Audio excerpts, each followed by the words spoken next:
लड़कीबाज पड़ोसी। ये हैं मिस्टर मनसुख, उम्र 60 साल। वैसे तो इनकी उम्र है राम नाम जपने की, पर मनसुख दिन रात अलग अलग लड़कियों का नाम जपते रहते हैं। अरे लड़की, सुन तो, तेरा नंबर क्या है? अंकल, अभी तो आपका नंबर है, अर्थी बुक कर लो अपने लिए। अरे अभी तो मैं जवान हूँ लड़की, सफेद बालों पे मत जा। मनसुख राम को लड़कियां छेड़ने की गलत आदत थी। पत्नी बहुत पहले गुजर गई थी, जिसके बाद मनसुख खुले बैल की तरह हो गए। जहां दिखी नारी वहां लाइन मारी। मनसुख राम के पड़ोसी सोनी जी के यहाँ नई बहू आई। नाम था कल्याणी। अरे वाह बेटा कल्याणी, तेरे आते ही घर में खुशी खुशी हो गई है बेटा। अरे माँ जी, जलेबी खाओ, बात मत करो, बोलने से खुशी को नजर ना लग जाए। जैसे मोहल्ले की हर लड़की पे मनसुख की नजर थी, वो कल्याणी को भी बुरी नजर से देखता है। एक दिन कल्याणी छत पे मिर्ची सुखाने जाती है। दूसरे छत पे खड़ा मनसुख गाना गाने लगता है। उफ उफ मिर्ची, हाय हाय मिर्ची, देखे तो तुझे लग जाए मिर्ची। कल्याणी को लगता है कि यूं ही गा रहे हैं, शौकिया तौर पर ये तो होता ही रहता है। एक दिन कल्याणी आंगन में पौधों को पानी दे रही होती है। फूल हूँ गुलाब का, चमेली का न समझना, आशिक हूँ मैं आपका, सहेली का न समझना। कल्याणी को ये बात बहुत अजीब लगती है, क्योंकि शायरी बोलते वक्त मनसुख उसी की तरफ देख रहा था। वो अंदर जाती है और अपनी सास को कहती है, ये जो हमारे पड़ोसी हैं। अरे दूर रहना उससे। हाँ, दूरी रहूंगी, पर ये थोड़े अजीब नहीं है? अरे अजीब, आवारा, ठरकी, पता नहीं क्या क्या आदमी है वो। हर लड़की पर नजर डालता है वो। उसकी उम्र की वजह से कोई उसे कहता नहीं। बाकी उसे आसपास रखना भी नहीं चाहिए। अरे पर ऐसे थोड़ी ना चलेगा, FIR करवा देनी चाहिए। हवालात में हवा और लात खाएंगी तो समझ जाएंगे। अरे यही तो दिक्कत है ना समाज की। जिसके साथ दिक्कत होती है उसको भी समाज गुनहगार समझता है। लड़की अगर बोल दे कि फलाने ने मुझे छेड़ा है, तो कुछ लोग तो ये कहने लगते हैं कि लड़की की भी रजामंदी होगी ही। ये तो है, पर कुछ तो करना ही पड़ेगा। नहीं बेटा, कुछ मत कर।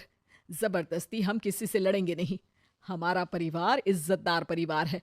कीचड़ में जाएंगे तो हम भी तो गंदे हो जाएंगे ना। लेकिन सासू माँ, कीचड़ में जाए बिना गंदगी कैसे साफ होगी? अरे बेटा, मैं तो यही कहूंगी कि तू नई बहू है, अपना रुतबा बना बाकी औरतों में। अपनी समझदारी से, अपने काम से इन चक्करों में मत पड़ बेटा। बहू सास की बात ना चाहते हुए भी मान लेती है। और कई ऐसे मौके आते हैं जब मनसुख बहू पर उल्टे कमेंट्स करता है। जैसे एक दिन जब बहू छत पर सफाई कर रही होती है, तो मनसुख छत पे आकर गाना गाने लगता है। तेरा ध्यान किधर है, तेरा हीरो इधर है, तेरा हीरो इधर है। मेरा ध्यान तो आपकी हरकतों पे ही है, थोड़ा आप भी ध्यान दो कि क्या कर रहे हो आप। अरे बहुत तीखी हो और मुझे मिर्ची पसंद भी है। अरे वाह। बुढ़ाओ कहीं के। बहू वापस अपने कमरे में नीचे चली जाती है। वो किसी को बताती नहीं है कि आज मनसुख ने उसे क्या कहा, ताकि घर में टेंशन ना हो। एक दिन बहू घर के बाहर रोड पर ठेले वाले से सब्जी खरीदने जाती है। भैया, प्याज के भाव कम करो ना, बिना प्याज काटे ही रुला दोगे वरना।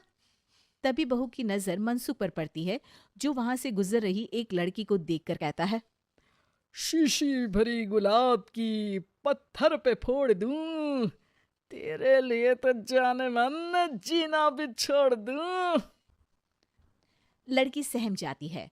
उसकी उम्र शायद 18-19 साल की रही होगी।